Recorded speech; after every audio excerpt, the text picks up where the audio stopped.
할렐루야. 우리 오늘 성경 본문의 말씀은 신약 성경이 아닌 구약입니다. 구약. 제가 가진 성경으로는 구약 성경 363쪽에 사사기서 2장 6절에서 15절까지의 말씀입니다. 사사기 2장 6절에서 15절. 자, 함께 한 절씩 교독합니다. 전에 여호수아가 백성을 보내매 이스라엘 자손이 각기 그들의 기업으로 가서 땅을 차지하였고, 백성이 여호수아가 사는 날 동안과 여호수아 뒤에 생존한 장로들 곧 여호와께서 이스라엘을 위하여 행하신 모든 큰일을 본 자들이 사는 날 동안에 여호와를 섬겼더라. 여호와의 종 눈의 아들 여호수아가 110세에 죽음에 무리가 그의 기업의 경대 에브라임 산지 가스산 북쪽 딥낫 헤레스의 사안에 헤레스에 장사하였고, 그 세대의 사람도 다 그 조상들에게로 돌아갔고, 그 후에 일어난 다른 세대는 여호와를 알지 못하며 여호와께서 이스라엘을 위하여 행하신 일도 알지 못하였더라. 이스라엘 자손이 여호와의 목전에 악을 행하여 바알들을 섬기며 애굽 땅에서 그들을 인도하여 내신 그들의 조상들의 하나님 여호와를 버리고 다른 신들 곧 그들의 주위에 있는 백성들의 신을 따라 그들에게 절하며 여호와를 진노하게 하셨으되, 곧 그들이 여호와를 버리고 바알과 아스타롯을 섬겼으므로 여호와께서 이스라엘에게 진노하사 노력하는 자의 손에 넘겨주사 그들이 노력을 당하게 하시며 또 주위에 있는 모든 대적의 손에 팔아 넘기시매 그들이 다시는 대적을 당하지 못하였으며. 함께 읽겠습니다. 그들이 어디로 가든지 여호와의 손에 그들에게 재앙을 내리시니 곧 여호와께서 말씀하신 것과 같고 여호와께서 그들에게 맹세하신 것과 같아서 그들의 괴로움이 심하였더라. 아멘. 살아계신 하나님의 말씀입니다. 자, 오늘 본문의 말씀을 가지고 교회의 사명이라는 말씀으로 은혜를 나누도록 하겠습니다. 오늘 본문의 내용을 보면요, 출애굽을 이스라엘 백성이 애굽으로부터 하나님의 구원을 통해서 애굽을 나옵니다. 그래서 창세기, 출애굽기, 레위기, 민수기, 신명기, 여호수아, 그 다음이 사사기예요. 사사기, 룻기, 사무, 엘상하, 열왕기, 상하, 역대상하. 이게 이제 순서예요, 순서. 그렇다 그러면 하나님께서 이 땅을 창조하시고 나서 그 다음에 이스라엘 백성을 애굽으로부터 끄집어냅니다. 누구를 통해? 애굽에서 인도에 낸 사람이 누구예요? 이끌어갔던 그 대표가 누구예요? 모세가 이스라엘 백성을 데리고 왔습니다. 근데 40년 동안 광야를 거쳐서 어디까지 간다고요? 가나안 땅까지 가는 여정이 있었는데, 이제 모세가 나이가 들어서 그 가나안 땅을 가기 위한 무슨 강이에요? 요단강? 그 강을 건너기 직전에 본인이 나는 이제 나이가 들어서 못 가니까, 모세가 기껏 여지껏 다 데리고 와놓고 못 가니까 그 다음에 제자를 세웠어요. 그 중에 세운 제자가 누구예요? 오늘 본문에 나온 여호수아잖아요. 눈의 아들 여호수아. 그 여호수아와 여호수아의 친구였던 갈렙이라는 사람 둘을 세웁니다. 그렇게 모세를 잘 따랐던. 그런데 갈렙은 지도자가 되지 않았어요. 여호수아만 지도자가 됐어요.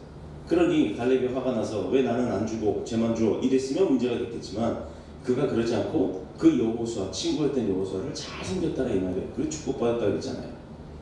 여호수아가 이제 나이가 들어서 죽을 때가 된 겁니다. 그럼 얼마나 많은 시간이 흘렀을까요? 오늘은 그 내용이에요. 여호수아가 죽습니다.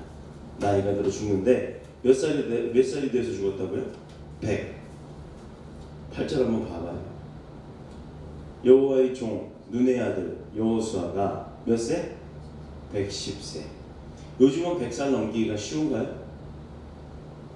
쉬워요? 요즘 사는 사람들 주변에 보면 100살 되신 분 흔해요? 드물어요? 드물죠. 물론 없는 것은 아닙니다. 계시긴 해요.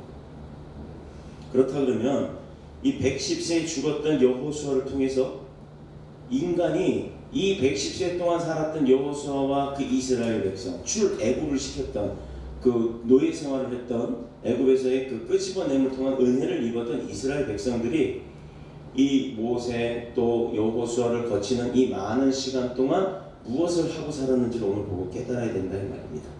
사사기서의 핵심은 인간과 하나님과의 그 관계성을 증명하는 거예요. 근데 어떤 관계였느냐?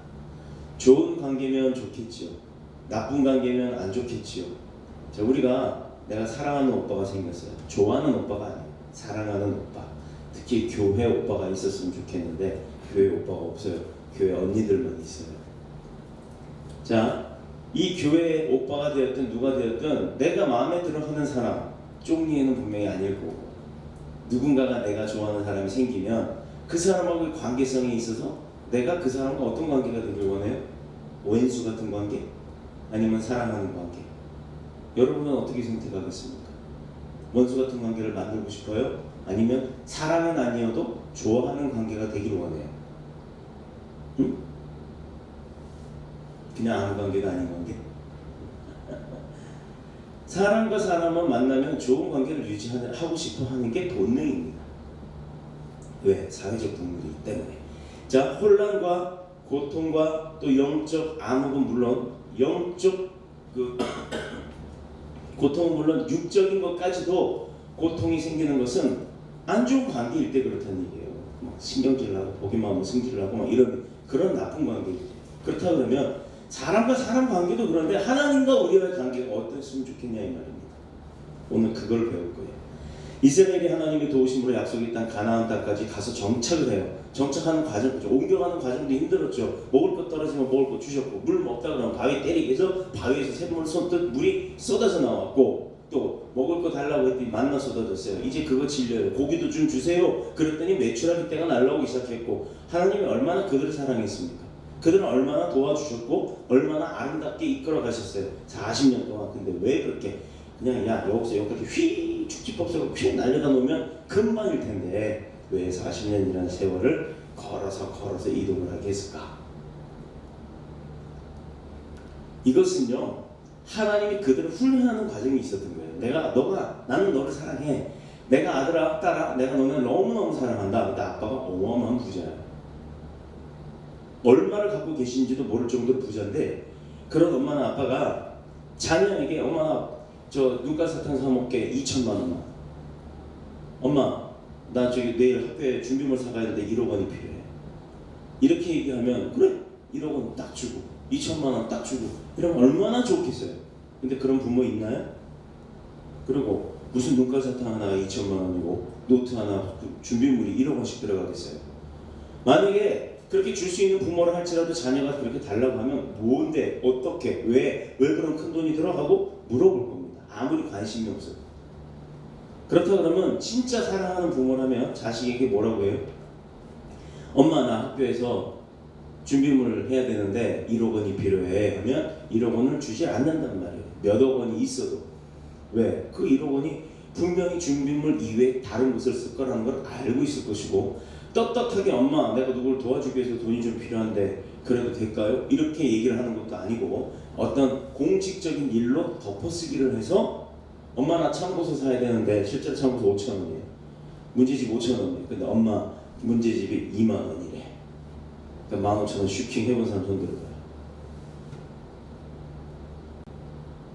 슈킹 해본 사람 손 들어봐요.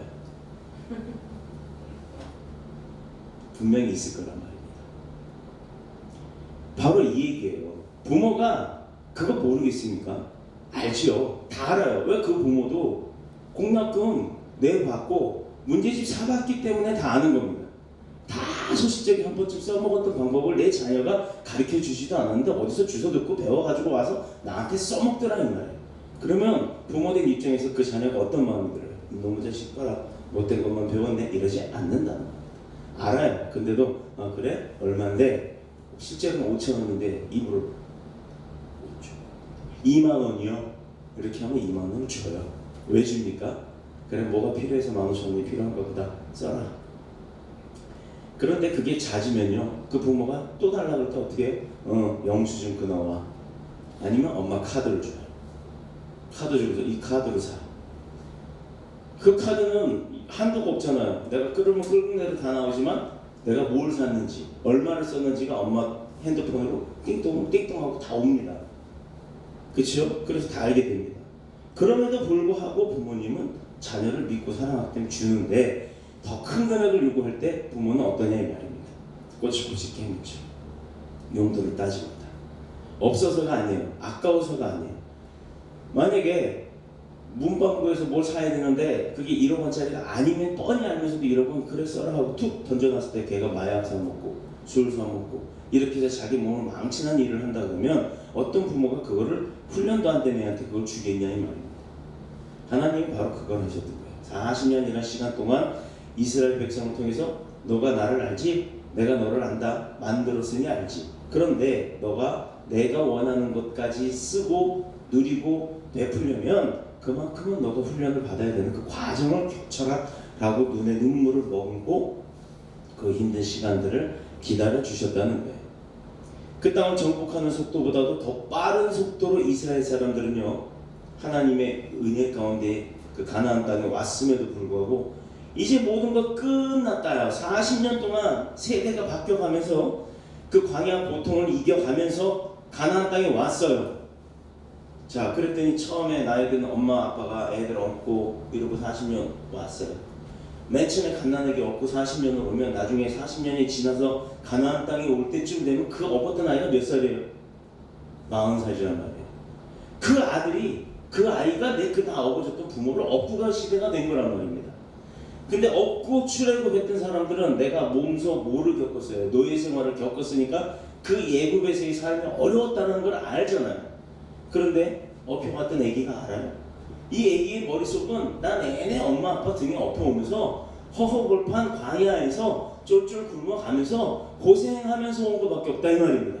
그럼 그 아이 입장에서는 하나님이 우리를 도우셔서 나를 이렇게 이끌어줬단다 얘야. 아버지가 아무리 그게 은혜다 라고 얘기해도 이 아이 입장에서는 뭐가 은혜요? 맨날 천막치고 이동하면서 먹을 것도 없고 마실 물도 없고 그날 살아가는 게 이 마음이 바로 그 아이 마음이었다는 거예요. 그런데 그 아이가 나중에 하나님을 알았냐 몰랐냐 이게 중요한 거예요. 오늘 본문의 말씀은 바로 그걸 이야기합니다. 하나님의 백성이 사는 길은 오직 하나뿐이에요. 그것은 하나님의 말씀에 순종하고 그대로 따라갔으면 행복한 거였어요. 그러나 이 아이와 아버지, 그 40살 차이가 나는 그 아이와 아버지의 입장을 생각해보면 아버지는 그 삶이 은혜였단 말입니다. 노예 생활할 때보다. 그렇죠? 구원을 받아서 내가 자유로이 살 수 있는 땅 가나안까지 가는 여정이었잖아요. 근데 정작 가나안에 업고 갔던 애가 다 커서 이제 나를 업고 갑니다. 가나안 땅에 딱 들어가고 났더니 이 아이가 하는 말이 그거예요. 아빠, 어려서부터 맨날 가나안 했으니까 여기는 역시 가나안한 동네네요. 왜 이렇게 우리 가난하게 살아야 됩니까? 아우 저기 봐요 저 옆에 동네 사람들 금송아지 다 절하고 야 돈이 얼마나 많은지 금송아지 만들어 놓고 번쩍번쩍한 거 만들어 놓고 거기다 막 절하잖아요. 그러니까 우리도 저렇게 하면 저 신이 우리한테 돈을 줄 거 아닙니까? 잘 살 거 아닙니까? 그러니까 우리도 그렇게 삽시다 라고 하나님을 버리기 시작했던 거예요. 그러고 나서 뭐예요? 흥청망청 쓰고 주어지는 대로 내가 곧 지옥에 죽으면 지옥 갈 운명이라는 건 잊어버리고 그런 삶이 되었다는 건 잊어버리고 사탄의 자녀가 되었다는 것도 잊어버리고 악의 세력에 이미 끌려갔다는 거 발 깊숙이 푹 담가갖고 빠져나오지도 못하게 된 상황이 됐다는 걸 인지도 못하고 여기서 사는 동안만 뭐 짧은 100년 동안 흥청망청 기쁘게 살았다 이 말이에요. 자, 이 얘기는 즉슨 뭐냐면 하나님의 은혜로 애굽에서부터 이동해서 나왔던 그 이스라엘 백성들이 마음 가운데 세대가 바뀌는 시간이 흐르면서 하나님은 그걸 보고 싶었던 거예요. 뭘 봤겠어요? 에비야, 너가 내 은혜로 그렇게 탈출했으면 이제 너 자녀들이 들어가 살 그 가나안 땅에 도착했을 때 그 자녀들이 나를 알아야 되냐 몰라야 되냐 그걸 물으셨던 거예요. 여러분 어떻게 해요? 그 자녀들이 가나안에 도착해서 성장한 어른들이 되어서 이제 한참 일할 나이가 되었는데 그때 하나님을 알아야 될까요? 몰라야 될까요? 알아야 돼요? 몰라야 돼요? 당연히 알아야죠. 내 아버지 때 고생하던 그 부모들이 출애굽해서 하나님의 은혜로 광야 땅 지나서 다시 가나안에 왔는데 이제 와보니 내가 그 가나안의 주인이 되어 있더라 이 말입니다. 그러면 나는 누구의 은혜로 그렇게 가나안에 와서 주인 행세하며 살 수 있었던 거예요? 누구의 은혜? 우리 아버지 은혜인가요? 하나님의 은혜였잖아요. 하나님. 그러나 이 자녀의 문제점은 뭐였냐면 애굽에서의 삶에 있을 때 그 종의 삶을 안 살아봤기 때문에 그 종의 삶이 뭔지 몰라서 얼마나 그게 고통스러웠는지 몰라서 얼마나 힘들었는지를 몰랐기 때문에 광야 생활이 더 힘들었던 걸로 느껴지는 거예요. 그렇게 힘들게 살다가 이제 왔는데 뭐 그게 하나님의 은혜야. 우리 엄마 아빠 고생만 했고 나도 고생했고 이제 고생할 게 아닌데 여기 와보니까 여기 서울대 살던 사람들이 이방신 섬기는 사람들이 보니까 잘 살고 있더만. 그러니 그 사람들 신이 훨씬 낫지 내가 맨날 그가 고생시키는 하나님이 낫겠어? 이 생각이 드는 거예요. 이래서 하나님이 이들에게 뭐라고 얘기를 하십니까? 이스라엘 백성들이 하나님만 바라보는 거 좋다 이거예요. 근데 내 시대의 하나님이었다 이 말입니다. 자녀에 대한 하나님이 아니라 신앙에 대한 것을 밀려준 게 아니라 그냥 그 삶에 대한 자유함만을 물려줬다라는 거예요. 자, 하나님의 백성이 사는 길 오직 하나님 한 분 말씀에 순종하는 거라고 했어요. 근데 그를 의지하는 신본주의 신앙 이외에 사탄이 주는 유혹이나 세상이 주는 그런 유혹이나 물질 만능주의에 대한 어떤 그런 만몬주의들에 의해서 내가 거기에도 현혹이 되는 것, 이게 바로 우상숭배라는 겁니다. 근데 지금 믿음을 갖고 있는 기독교인들도요, 가만 보면요 그거 몰라요. 또 심지어는 목회하는 목사님들조차도 어디에 가면은 무슨 사역이 있어서 뭐 물질 더 많이 주고 어디에 가면 무슨 사역이 있어서 거기는 가봤자 물질도 없고 무슨 사례비도 없고 그런데 그럼 거기는 배제해두고 사례비가 나오는 곳을 찾아다니는 분이 있을 수도 있다라는 겁니다. 하나님은요 그걸 원치 않아요. 하나님은 어디에도 계십니다. 그런데 사례비가 안 나오는 곳을 원하셨는데도 불구하고 내 생활 당장 힘들다고 사례비 나오는 데 가서 강연하고 설교하고 예배드리고 그거 할렐루야 은혜 많았다. 물론 은혜 되지요. 그런데 그게 목적은 아니라는 겁니다. 작은 사역이라 그래서 무시하고 큰 사역이라고 해서 그것만 해야 된다? 이렇게 생각하는 건 잘못된 거예요. 하나님 앞에 그런 건 없어요. 큰 사역 작은 사역 없어요. 당연히 하나님 앞에 다 동일한 사역입니다. 그렇다면 큰 사역에 많은 사람이 몰려가죠. 그렇다면 작은 사역에 안 몰려가잖아요. 그럼 그 작은 사역 안 몰려가는데 내가 가야 하는 게 그게 사명인 겁니다. 작은 사역? 물질 안 나온다고? 물론 물질로 비교해서 죄송합니다만 예를 들어 제가 강사예요. 유명한 강사예요. 아주 내가 가면은 한 번 강의에 몇백 명씩 모이는 그런 유명한 강사라고 칩시다. 그런데 어디서 부흥회로 와달라고 하는데 날짜가 겹쳤어요.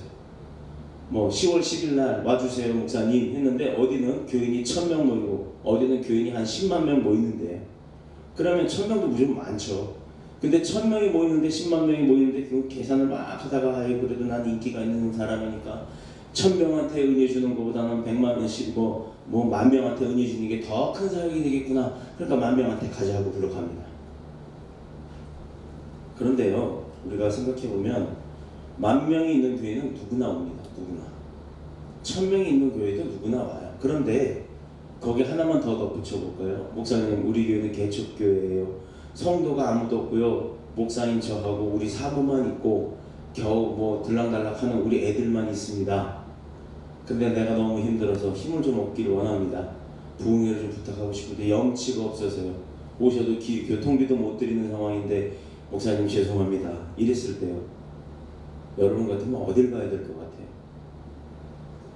장사하는 사람이라면 당연히 10,000명한테 가야죠. 그래야 내가 이득이 남을 거 아닙니까? 많이 팔아야 되니까. 그런데 주의 복음을 전하는 사람이라면요 10,000명 다음으로 밀어도 갈 수 있어요. 1000명 내가 안 가도 다른 사람이 옵니다. 똑같은 은혜 임합니다. 그러나 그 목사님 부부 둘밖에 없다 그러면 거기 가야죠. 가서 힘을 줘야죠. 주님이 살아계시다는 거 알려드려야죠. 그게 교회의 사명이에요. 적다고 안 하고 없다고 안 하고가 아니라 적기 때문에 하는 거고 없기 때문에 하는 것. 이게 바로 개척교회, 교회들의 사명입니다. 우리 캄보디아 갔다 온 것도 그거잖아요. 우리 교회가 사람이 없고 재정이 없어도 그래도 갈 수 있게끔 하시잖아요. 갔다 왔잖아요. 얼마나 은혜가 돼. 다음 주에는 그 선교사님이 여기 와서 예배 같이 드릴 겁니다.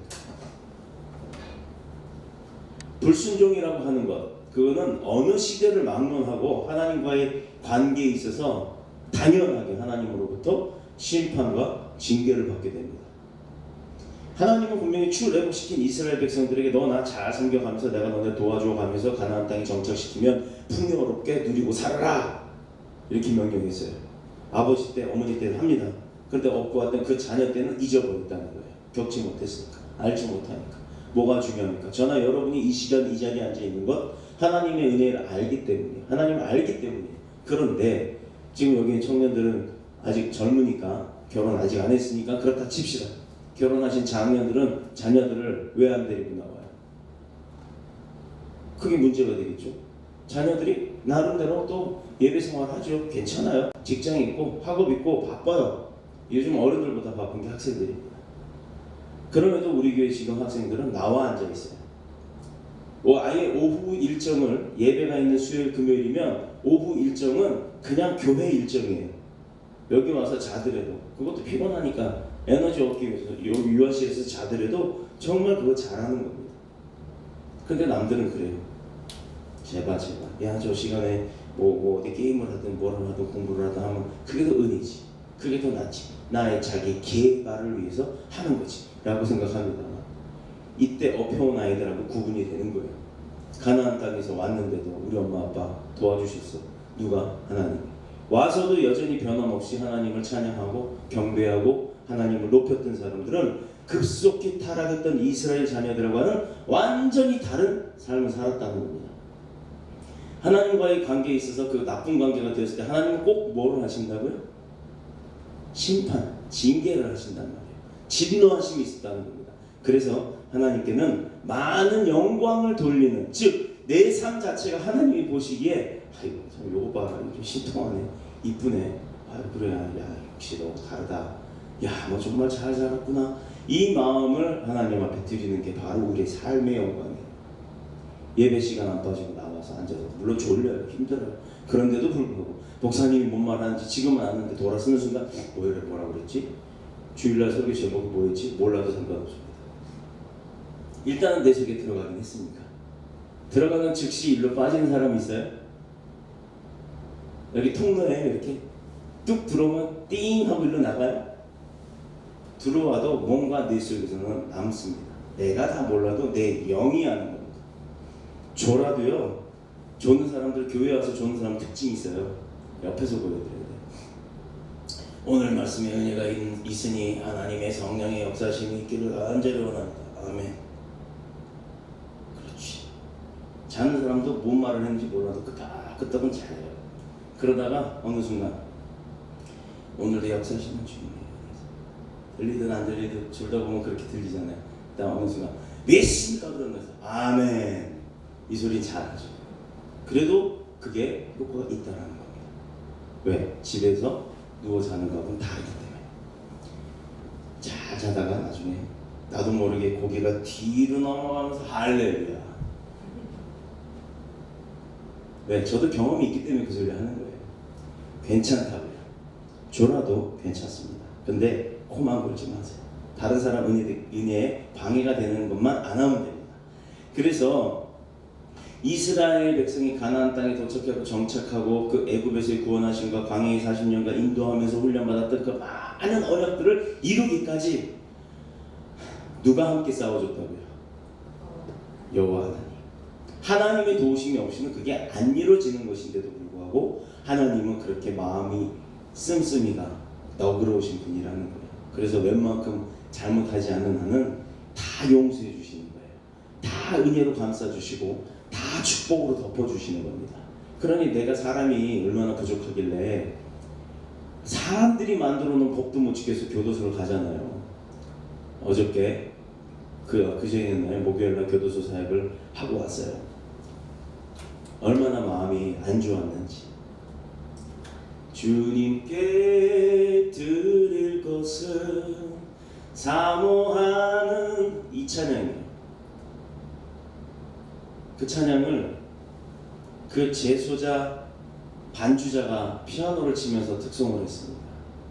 아마 저만 그러지 않았습니다. 모든 그 자리에 예배드리고 있던 모든 자가 눈물이 다 났어요. 왜? 그들의 입장을 생각해 보세요. 나는 예배 끝나면 집에 가죠. 그들은 예배 끝나면 다시 그 철창 안으로 들어가야 됩니다. 물론 우리가 예배 드렸던 그것도 교도소 안에 창고예요. 창고. 그 뭐죠? 그 강당 거기서 예배를 드렸는데 얼마나 추운지 몰라요. 오돌오돌 떨었더니 목이 이렇게 갑자기 확 버리고 감기가 오는데 그래도 감사합니다.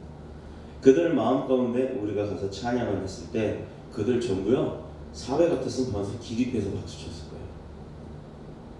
이게 박수 제가 치는 이유가 뭔지 아세요, 여러분?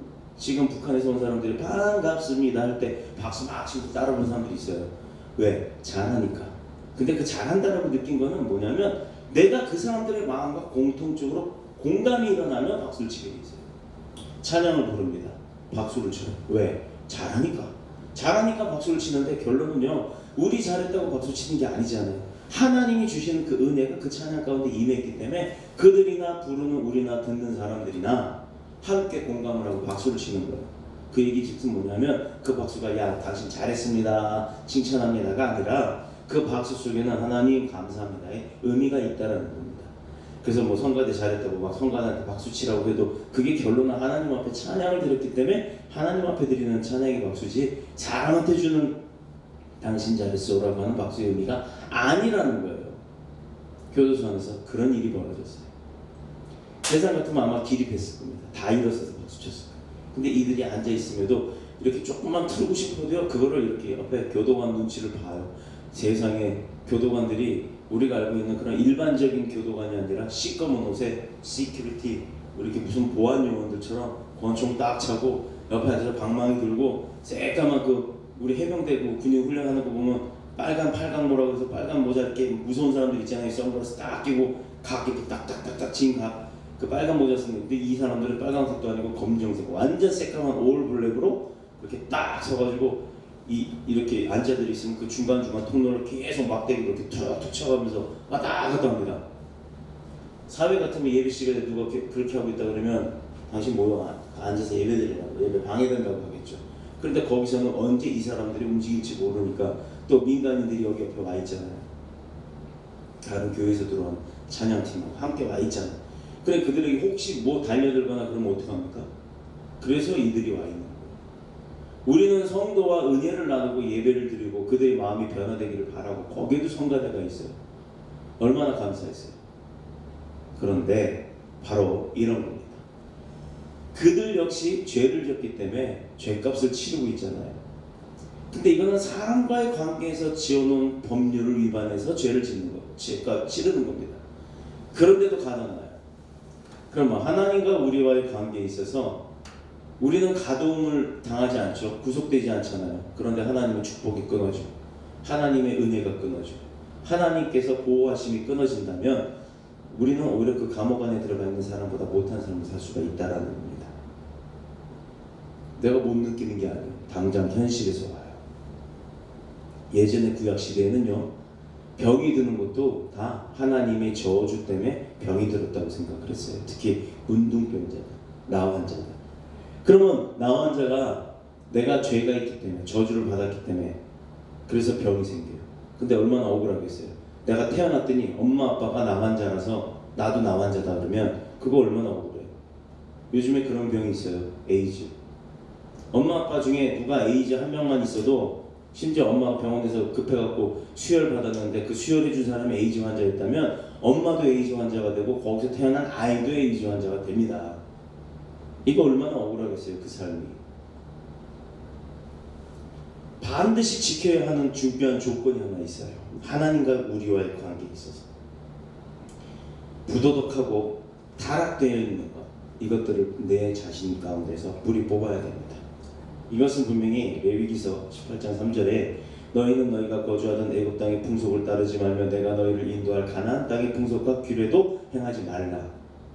봐요. 40년 동안 되게 업혀온 아이가 와서 딱 보니까 가나안에 있던 사람들이 막 다 별의별 우상들을 섬겨하면서 잘 살고 있어요. 나는 광야에서 40년 동안 맨날 이사해갖고 왔는데 뭔 돈이 있겠고 뭔 재력이 있겠고 뭔 양식이 있겠어요. 아무것도 빈털털이지. 빈털털이 눈에서 딱 봤더니 이 나라 땅에 사는 사람들, 예를 들어 캄보디아 사람 우리나라 한 번씩 오는 것만 해도 그게 평생 소원이랍니다. 그래서 우리 교회가 5명씩 데려올 계획을 갖고 기도하자고 그랬어요. 캄보디아 친구 5명이 우리나라 와서 우리나라 문화 체험하고 예배 보고 그러고 가면 그가 우리 인생은 왜 이래? 우리나라는 왜 이따위야? 나 여기서 왜 태어났어? 이러고 후회할까요? 한국이 저렇게 잘 살게 된 게 뭔가? 저 사람들 어떻게 저렇게 잘 살게 됐나? 우리나라 1980년대, 70년대요. 우리 어머니들 맨날 기도해. 교회 가서 기도했어요. 그래서 하나님이 주신 축복을 우리나라 부흥하기 시작했습니다. 부흥하고 우리나라가 전 세계에서 미국보다도 더 많이 해외로 선교사들을 파송하는 나라가 됐죠. 그러고 난 다음에 흥청망청 또 뭐예요? 막 자유함이 생기고 민주주의 국가가 되고 이러다 보니 뭐가 생겼어요? 스스로 어떤 일이 생겼어요? 타락함이 생겼죠. 술 먹고 24시간 술집이 운영이 되고 24시간 TV 방송이 나오고 또 돈 내면 뭐 훌떡 벗고 나오는 방송도 생기고 막 이런 게 생겼어요. 그러고 났더니 모든 문화와 모든 채널, 모든 삶의 방향 가운데 사탄이 그 꼬임이 다 들어가 있더라 이 말입니다. 그런데 믿음의 백성 맨날 애들 안고 엄마 1시간씩 더 어려서 교회 와갖고 무릎 꿇고 앉아서 주님 우리를 살려달라고 했던 그 부모의 세대, 광야 생활 40년 동안 애 업고 다녔던 그 부모의 세대가 이제 끝나고 그 자녀의 세대가 왔더니 가나안 땅에 온 것처럼 2000년대 들어서는 대한민국의 자녀들이 삶이 어떠냐 이 말이에요. 맨날 핸드폰 안에서 엉뚱한 거나 보고 다니고 그런다는 거 아닙니까? 그 시대나 지금 이 시대가 뭐가 다르겠어요? 하나님은 뭘 원하신다고요? 교회의 사명이 뭐라고요? 큰 교회, 작은 교회? 그러면 작은 교회를 왜 만들어 주셨겠습니까? 교회의 사명은 하나님의 말씀에 순종함으로 인해 작든 크든 그게 중요한 게 아니에요. 세상적 가치 기준을 두고 교회의 사명을 정하는 것이 아니라 세상적 눈으로 봤을 때는 형편없고 초라하고 가난뱅이들만 모여있는 그런 교회라 할지라도요, 하나님이 도우시면 그 교회가 큰 일을 할 수 있다는 것, 이것을 잊지 말라는 겁니다. 오늘 하나님의 말씀이 바로 그거예요. 시간이 오래가서 나머지 부분들은 다음에 다른 시간에 한 번 더 다루도록 하겠습니다만, 이스라엘이 가나안 땅에 정착하고 난 이후에 급속도로 선택되었다고 하는 자부심을 가졌던 그 이스라엘이 급속도로 타락을 합니다. 그 급속도로 타락하고 난 이유가 뭐예요? 제일 중요한 건 자녀들에 대한, 다음 세대에 대한 신앙 교육이 교회 안에 없었다는 거예요. 교회 안에. 교회가 말씀을 이렇게 해야 되는데 그냥 자랑질만 하고 마는 겁니다. 그렇다 그러면 여러분, 여기서 답이 나왔잖아요. 인생을 행복하게 축복받고 내가 편안하게 살 수 있는 방법은 교회 안에서 뭘 배워야 된다? 말씀.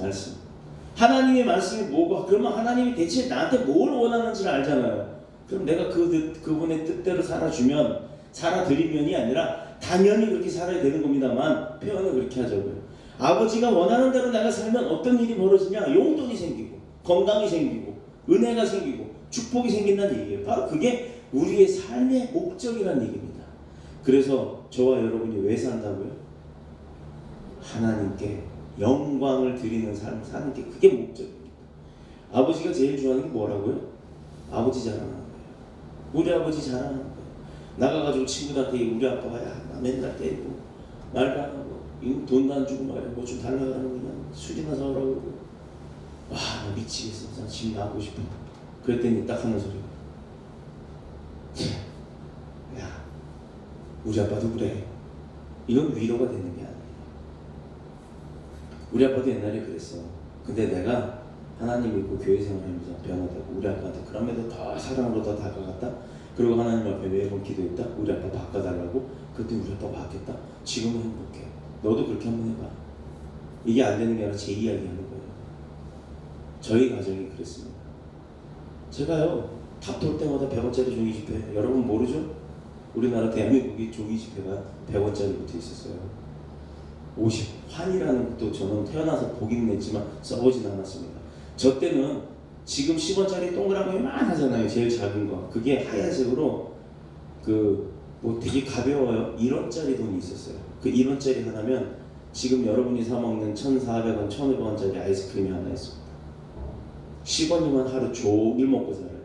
종이돈 100원이면요 지금의 거의 5,000원 정도 되는 금액으로 썼습니다. 500원짜리 이순신 장군이 그려져 있는 종이돈이에요. 동전 아니에요.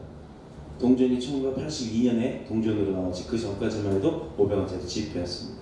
대한민국의 모든 청소년, 직장인들이 500원짜리 그 종이돈 하나만 갖고도 하루를 살았어요. 그런데 그때 어머니들이 뭐 했다고요? 애 업고 가서 기도 아침 저녁. 그렇게 기도 소리가 하늘을 찌를 때, 밤만 되면 온 동네가 빨간 십자가가 불이 켜져 있을 때, 또 저녁밥 먹을 때쯤 새벽 아침 6시 다 돼서 5시쯤 되면 땡땡땡 교회 종소리가 온 동네 울려 퍼졌습니다. 요즘은 그런 난리 나요. 새벽에 잠자는데 잠 못 자게 종을 린다, 수면 방해한다고 법으로 때리고, 그럼 또 법원은요 그거 못하게 하지 말라는 금지 처분을 내려요. 세상이 이렇게 많이 각박해지고 변했습니다. 그 가운데 우리는 변하지 말아야 될 게 뭐라고요? 아버지와 나와의 관계의 회복입니다. 그래서 이 자리에 나와 이렇게 예배하는 거예요. 황금기는 지금 우리가 살아가는 세대가 황금기입니다. 내가 지금 살면서도 고난 가운데 있고 힘들고 물질도 부족하고 집도 없고 절도 없고 아무것도 없다. 이게 불안한 게 아니라, 불편이 아니고요. 내가 지금 살아갈 때 하나님과의 관계가 잘 되어가고 있다. 나 하나님 맨날 찬양해요. 하나님이 그래서 나 기뻐해서 맨날 내가 원하는 기도만 하면 다 들어줘. 이게 황금기라는 얘기예요. 돈 아무리 많아요. 저 통장에 돈 없어요. 목사가 뭔 돈이 있겠습니까? 돈 있으면 맨날 누가 와서 도와달라고 있는 대로 끄집어내 주는데. 그래서 우리 저 사모 목사님이 돈을 많이 안 줘요. 뻔한 거거든요. 누가 와서 도와달라고 목사님이 2,000원만 좀 주셔도 감사하겠습니다라고 하는데, 저는 그 2,000원이 2만 원이 되고 20만 원이 돼서 상관없이 마음에 감동이 있으면 그 사람 기도해 주고요. 다 있는 대로 꺼내서 줘요. 그러다 보니까 소문이 났어요. 저 교회 목사 미쳤나봐. 돈을 막 줘. 그러면 막 몰려와야 되잖아요. 안 몰려와요. 야, 그 사람 미쳤나봐. 잘못했다. 완전 거기 끌려들어가게 생겼어. 그러니까 가지 말자. 이랬는지 안 와요 요새. 아니면 그게 준 게 하루에 2,000원씩 써서 남아서 안 오는지 모르겠지만 좌우지간 그렇습니다. 그래서요, 내가 가진 게 있다고 해서 부자고 뭐 행복한 거 아니에요. 다만 편리하기는 하더라고요. 있으면 편리하지만 없다고 못 사는 건 아니라는 겁니다. 여러분, 우리에게 있어서 우리가 살아가면 제일 중요한 것은 내가 왜 사는지 그 목적을 알아야 되는 거예요. 우리 여기 청년들, 학생들이 공부를 하는 이유는 내가 왜 공부를 하는지 알아야 되는 거예요. 그냥 남들 다 다니니까 안 다닐 수 있어요. 전 제가 아는 사람은 중학교 1학년 때 중퇴했어요. 중퇴하고 집안 형편이 어려워서 엄마 아버지가 갑자기 교통사고로 돌아가시고 나서 그 집이고 뭐고 그 사람 재산이 많았어요. 그냥 부모님들이. 그런데 어느 날 누가 뜯어가고 뭐 중간 관리인이 없애버리고 어떻게 해서 걔가 거지가 되어버리더라고요. 그때 학교를 다니기도 힘들어요. 공락금도 못 내고. 그러니 이 아이가 결론은 중학교 2학년 딱 올라가면서부터 학교를 오다 말다 하더니 안 와요. 학교에서 계속 찾아가 보는데 그 집도 이사가고 없습니다. 그래서 어쩌다가 어떤 계기가 돼서 시장 통해서 어머니랑 뭐 장보러 갔다가 그 아이를 만났어요. 어떻게 된 거냐? 처음에 도망가더라고요. 창피한지. 쫓아갔습니다. 달리기 13초였어요. 100m 11초, 12초, 13초 요때 왔다 갔다 했으니까 엄청 빠르죠. 쫓아가서 잡았어요. 너 왜 학교 안 오냐? 나 학교 못 간다. 왜 못 오냐? 돈이 없다. 학교에 낼 돈도 없고 밥 먹을 돈도 없다. 그럼 너 지금 뭐하냐? 거기서요, 배추 장사들 이런 사람들 그 물건 날라주면서 100원, 200원 받더라고. 그 일을 하려고. 너 행복하냐? 안 행복하대. 아침 시간에 애들 교복 입고 저때 교복이 있었으니까 학교 가는 것만 보면 아마 말로는 뭐 괜찮아 라고는 하지만 그 골목 뒷곁에서 울었던 것 같아요. 그 말하는 뉘앙스가. 그 마음을 제가 딱 전해 들었는데, 저희 집도 뭐가 찢어질 만큼 가난한 상황이었어요. 저도 신문을 돌려야 우리도 쌀을 팔아서 먹고 그렇게 살았는데, 저희도 방 안에 한 식구가 다 모여 살고 빈대라는 게 우글우글한 집에서 사는 형편이었지만, 그래도 제가 신문 돌리니까 돈이 있었겠어요? 없었겠어요? 월급 타면 그 애한테 매달 10,000원씩 줬습니다. 그때 10,000원으로 커요. 그 친구가 저를 잊지를 못한다고 하네요. 근데 지금 연락은 끊어졌습니다. 없는 자, 또 이렇게 없어서 불행한 게 아니라 그가 마음의 평안이 없으면 불안한 거예요. 근데 마음의 평안은 누구로부터 얻을 수 있다고요? 향락을 얻는 것은 누구나 얻을 수 있지만 마음의 평안은 하나님으로부터 얻을 수 있습니다. 그게 어떨 때? 다시 한번 얘기합니다. 하나님과의 관계가 회복돼서 정결할 때, 기쁠 때, 관계가 좋을 때 우리 마음이 평안한 겁니다. 바로 그 부분. 잊지 마시는, 그래서 하나님 앞에 늘 기쁨이 될 수 있는, 나 주님의 기쁨이 될 수 있는 저와 여러분이 되시기를 그리스도이신 예수님의 이름으로 축복합니다. 축원합니다. 이게 바로 각각으로서는 하나님과의 관계를 회복해서 그 관계가 좋은 관계를 유지해야 되는 게 각각 지체들의 각각의 교회의 사명이요, 또 우리가 모여서 예배하는 이 예배당을 운영하고 있는 더뉴스 복음교회의 사명은 있어도 없어도 할 건 한다는 겁니다. 왜? 하나님이 하자고 하시니까. 순종함을 통해서 함께 주님 앞에 영광이 되는 저와 여러분이 되시기를 그리스도이신 예수님의 이름으로 축복합니다. 축원합니다. 기도하겠습니다. 주의 집에 영광이 가득해